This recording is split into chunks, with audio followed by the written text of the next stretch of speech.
मिथिला में। और पाली में ई भ रहल छै होली मिलन समारोह।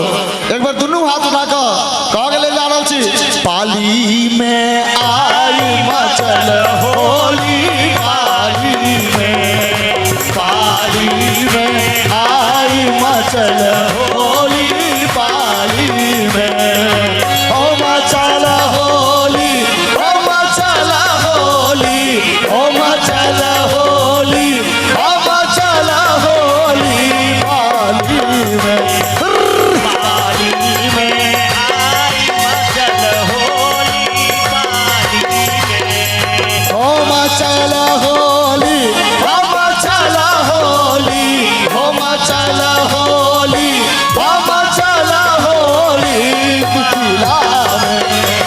मिथिला में आई मचल होली, मिथिला में। अरे सारा रा रा रा रा रा रा रा रा रा रा रा सारा रा सुनाओ बाबू सुनाओ भैया, ले दोसर साल रे, ले दोसर साल। अरे वाह भाई वाह, वाह भैया वाह। सुनाओ बाबू सुनाओ भैया, ले दोसर साल। अच्छा बाबू भगवा खूब बचा के बजवा ढोल कर डाला फिर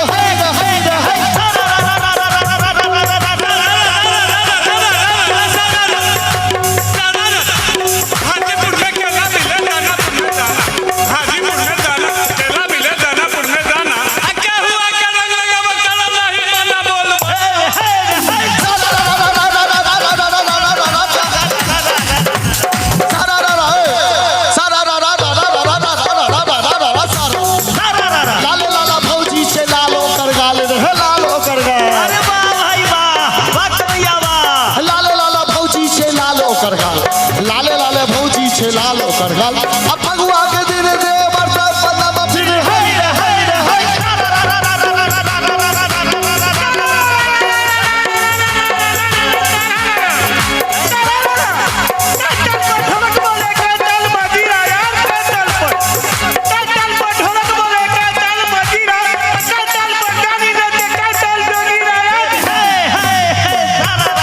अरे सारा रा रा रा रा रा रा रा सारा रा रा। अरे एक ताल में ढोलक बाजे, दू ताल मजीरा रे, दू ताल मजीरा। अरे वाह भाई वाह, वाह भैया वाह। एक ताल में, अरे एक ताल में ढोलक बाजे, दू ताल मजीरा।